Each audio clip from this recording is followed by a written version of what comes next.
কি হবে যদি একটি বালতি রেখে তার ওপর পাটের বস্তায় সিমেন্ট লাগিয়ে বালতির ওপর রেখে দেওয়া হয়, তাহলে কি এটা সত্যি একটা সুন্দর টব হয়ে যাবে? তো বন্ধুরা, আজকে আমি সেটাই দেখবো। তো সবার প্রথমে আমি কয়টি ইট সাজিয়ে রেখে দিয়েছি যাতে সুন্দরভাবে বালতিটি বসানো যায়। তারপর এই গামলাটিতে পরিমাণ মতো জল নিয়ে নিয়েছি, তারপর সিমেন্ট দিয়ে দিলাম। সিমেন্টটা খুব ভালো করে মেশাতে হবে, তা নইলে এটা ভালো করে হবে না। আমি সুন্দরভাবে সিমেন্টটা জলের সাথে ভালো করে মিশিয়ে নিলাম। এবার একটা পাটের বস্তা নিলাম, তার উপর সিমেন্টটা ভালো করে মেশালাম। এবার একটা প্যাকেট এই বালতিটিতে ভরলাম। বালতিটিতে প্যাকেটটা ভরলে সহজেই বালতিটি বের করা যাবে। এবার আমি বালতিটি ইটের ওপর রাখলাম, মনে হচ্ছে আরেকটু সিমেন্ট লাগবে, তাই আরেকটু সিমেন্ট দিয়ে দিলাম।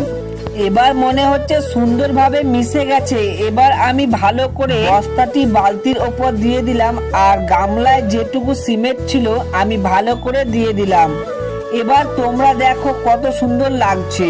এবার আমি এই টবটা 24 ঘন্টার জন্য রেখে দেব, তারপর দেখব কি হয়। তোমাদের কি মনে হচ্ছে, এই টবটি কি সত্যি খুব সুন্দর হবে?